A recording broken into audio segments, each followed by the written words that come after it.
Shri Burma परम पूज्यपाल श्री बड़दा के चरणों में कोटि कोटि प्रणाम। परम पूज्यपाल श्री आचार्य देव के चरणों में कोटि कोटि प्रणाम।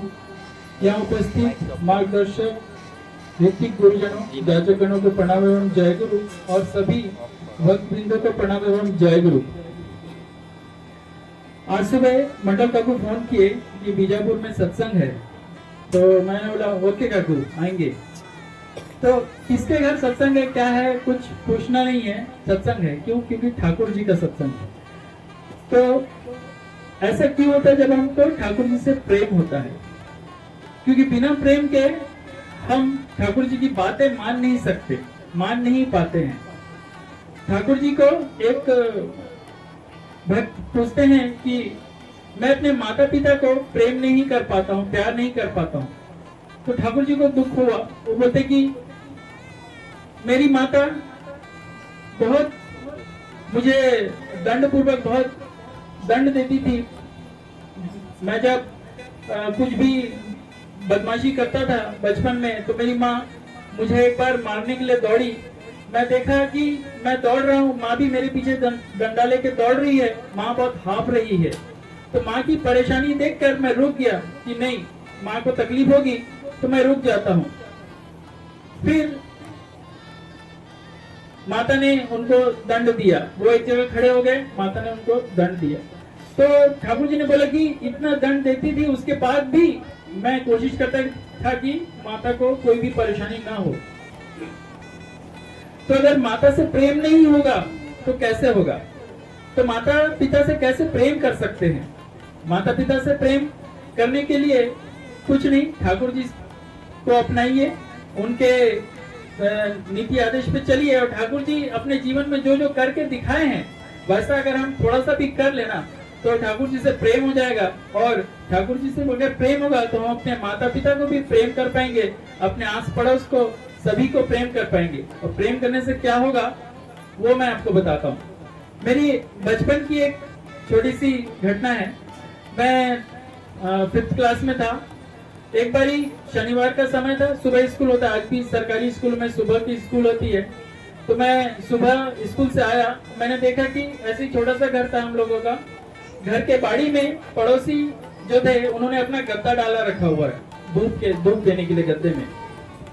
मुझे बहुत दुख हुआ कि मैं और पापा मिल करके धूप में ये बाड़ी को बनाते हैं, बांस का बाड़ी बनाते हैं। मैं बांस पकड़ के रखता हूँ, पापा हथौड़ी से खिल्ला ठोकते हैं। ऐसा बहुत कष्ट करके हम लोग बाड़ी बनाते हैं। और ये पड़ोसी जो है ये कुछ समझते नहीं और ऐसे बड़ा बड़ा गद्दा डाल दिया जिससे बाड़ी जल्दी खराब होगा।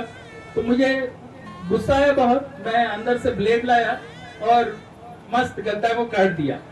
काटने के बाद मुझे बहुत मजा आया कि ठीक है, अभी दोबारा कभी गद्दा नहीं डालेंगे। मैं खुश हो गया बहुत, खाना पीना खाया और सो गया। तो इसी बीच क्या हुआ कि जो उस घर के जो थे पटेल जी, वो मेरे चाचा से मिले रास्ते पर और उन्होंने बोला कि तुम्हारे घर का जो राजेश, मुझे राजेश बुलाते हैं, तो राजेश जो है उसने मेरा हम लोगों का गद्दा काट दिया है। तो चाचा को बुरा लगा, उन्होंने माँ को आके बताया। माँ को भी बहुत बुरा लगा, अब कैसे करें। माँ बहुत गुस्से में है, मैं सोया हुआ हूँ, मुझे कुछ नहीं बोल रही। फिर पिताजी घर पे आए, उनको भी खाना थी, माँ खाना नहीं खाई, माँ बहुत गुस्से में है। फिर सब पापा खाना खा के चले गए, चाचा खाना खा के चले गए, माँ ने मुझे उठाया। उसके बाद उठ के देखता हूँ कि माँ डंडा लेकर के बैठी हुई है। फिर पूछ रही कि तूने गद्दा फाड़ा है? मैं झूठ नहीं बोलता था। तो मैंने एक बार में बोल दिया हाँ माँ। क्यों? तो मैंने बताया हम लोग इतना धूप में इतना कष्ट करके बाड़ी बनाते हैं और ये समझते नहीं पड़ोसी, और वो गद्दा काट दिए। तो माँ ने मस्त डंडा ही डंडा लगाया, बहुत जोरदार, चारों तरफ डंडा लगा के मैं रो रहा हूँ, माँ भी रो रही है। उसके बाद क्या करे? माँ ने समझाया बहुत, ऐसा नहीं करना चाहिए, पड़ोसी है, बात करके हम समझा सकते हैं। अब क्या होगा? मैंने कहा माँ आप तुम जो बोलोगी मैं वो करूंगा। माँ ने मुझे सुई दिया, धागा दिया और बोली कि जा वो आंटी के घर में जा, आंटी को बोल कि माँ आंटी जी मुझसे गलती हो गई, मैं वो गद्दा दीजिए, मैं सील देता हूँ। मैं गया सुई धागा लेके, माँ पीछे पीछे आई कि मैं सही में जा रहा हूँ कि नहीं देखने के लिए। मैं जब गया, आंटी बाहर निकली तो आंटी ने पूछा क्या हुआ, बोला आंटी मुझसे गलती हो गया, वो गद्दा दीजिए ना, मैं सील देता हूँ, मैं ही फाड़ा था उसको। तो उन्होंने मुझे गले लगा लिया और वो भी रोने लगी, मैं नहीं बेटा कोई बात नहीं, मैं कर लूंगी, हम लोग भी तो गलत करते हैं। तो अगर आज के डेट में ऐसा हो तो क्या हम झगड़ा करेंगे कि इस तरह से कुछ प्रेम से बात को सुलझाया जा सकता है? हम तो ऐसा नहीं करेंगे ना।